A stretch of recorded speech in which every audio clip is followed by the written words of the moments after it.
Welcome to the video lecture for section 3.2. This is truth tables. This is for MGF 1106. My name is Harry Young. So we have the four objectives: state the truth tables for the five fundamental connectives, compute truth tables for compound statements, determine which statements are logically equivalent, and state and apply DeMorgan's laws. So we want to know if a pair of similar statements such as not P and Q and not P and not Q mean the same thing. So we use truth tables to determine when compound statements are true and when they're false, and when a pair of statements have the same meaning. So the first truth table, if P, this is just a statement P, so when P is true, then not P is false. When P is false, then not P is true. This is how we set up the truth table for one statement. And then here we have an example. We're going to determine whether each statement is true or false, and then state its negation. And then we're going to notice how the negation of each statement has the opposite value of the original statement. So the first one, Dallas Cowboys are a well-known football team. The negation, this is a true statement, so the negation the Dallas Cowboys are not a well-known football team is false. The second one, Mexico is a prosperous country in Asia.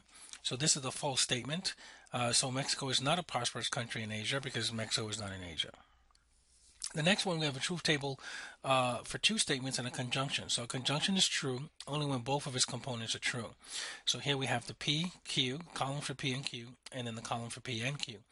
And notice that the statement P and Q is true only when they're both true. And then here we have three statements. We're going to determine whether each statement is true or false. And so the first one, we can see that in this case, both components of the conjunction are true. So by line 1 of the truth table, the entire statement is true. The second one, Shaquille O'Neal played first base for the Atlanta Braves and he refuses to do TV commercials. Both of these components are false. So then we look at the fourth line of the truth table and we see that this statement is false. Then the next one, when you're 50 years old, you will be a billionaire and Maine is larger than California. Of course, we don't know if you can be a billionaire by age 50. So P is either true or false, but we don't know which one. So however, we do know that Maine is not larger than California. Therefore, we're dealing with either line 2 or line 4, which says that Q is false. So in any case, the statement is false. A disjunction is false only when both P and Q are false. So here we have P and Q. We have the column for P, the column for Q, and then P or Q. So notice that it's true for every combination except when P and Q are both false. So here we have an example. So a management trainee wanted, the applicant must have a 4-year degree in accounting or 3 years experience in a financial institution. So remember, this is an or, which means that this is true if they're both true, at least one of them is true. So which applicant should be considered for the position? So the first one, Aya has a 4-year degree in accounting, has worked 2 years for a loan company. Heidi has studied accounting in college but did not graduate, has worked 5 years selling electronics. And then Monty earned a 4-year degree in accounting, has 5 years experience working for a credit card company. So the first one, she corresponds to line 2.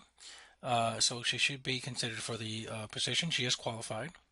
Heidi is line 4, so she is not qualified for the position because they're both false. And then Monty's background corresponds to line 1, so he too should be considered.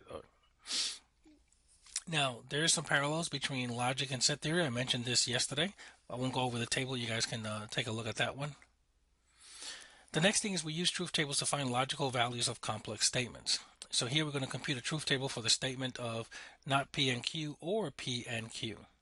So here we're going to solve this easily by just doing a truth table and breaking it up into 3 simpler parts. And the first one is the not P and Q, and then the P and Q, and then we're going to go ahead and do the OR part to finalize the truth table. So you can see here all of the components of the truth table. So you break it up by every piece that you have within the larger statements, and then you get the true, false for the true values of this particular statement. Now, if the final column of the truth table contains all T's, then the statement is always true, and this is what they call a tautology.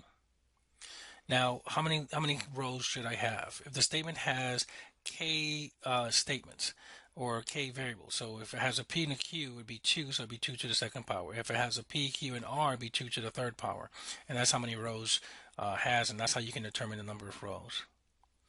So now, two statements are logically equivalent if they have the same variables, and when the truth tables are computed, the final columns in the table are identical. So here we have this example. So A is not true that the pasta bar accepts coupons and the deli accepts coupons, and then B, the pasta bar does not accept coupons or the deli does not accept coupons. So we're going to figure out if these two are the same. And this is what they look like symbolically. And so what we do is we do a truth table for A and one for B, and then we see if the last column matches. And here we can see that the last column does match. And I kind of mentioned this yesterday, that if we distribute the negation, we change the and to an or. And so I really like doing it this way rather than just distributing it and see whether it's the same or not. And so if P and Q are statements, then not P and Q is logically equivalent to not P or not Q. And then here you can see that not P or Q is logically equivalent to not P and not Q. Again, notice that if we distribute the negation, we have to change the connective. So use DeMorgan's laws to rewrite the following statement, which is based on instructions for filing Form 1040A with the U.S. IRS, right? So it's false that you receive interest from a seller finance mortgage and the buyer used the property as personal residence. So it's easy to rewrite the statement. First, we're presented in symbolic form. So R would be you receive interest from a seller finance mortgage. B is going to represent the buyer used the property as a personal residence. So this statement has the form of not R and B. By DeMorgan's law, this statement is equivalent to not R or not B. Now we can rewrite this in English as you did not receive interest from a seller finance mortgage, or the buyer did not use the property as a personal residence. Now we're going to construct a truth table for the following statement, which we saw in the previous example. Now recall that we constructed a table by performing the following steps. So first we're going to do the not P and Q, then we're going to do the P and Q, and then we're going to do the first statement or, and then with the second statement. And then here you can see that we have step one is, and this is when they break it up, and I don't like doing the truth table this way. So here's the or, so you can do, we have a false, false, true, true. And then this one has a true, false, true, false. This one has a true, false, false, false. And so what we're trying to figure out is if it has the same truth value as the second statement. Oops, let me go back here and make sure I did this right.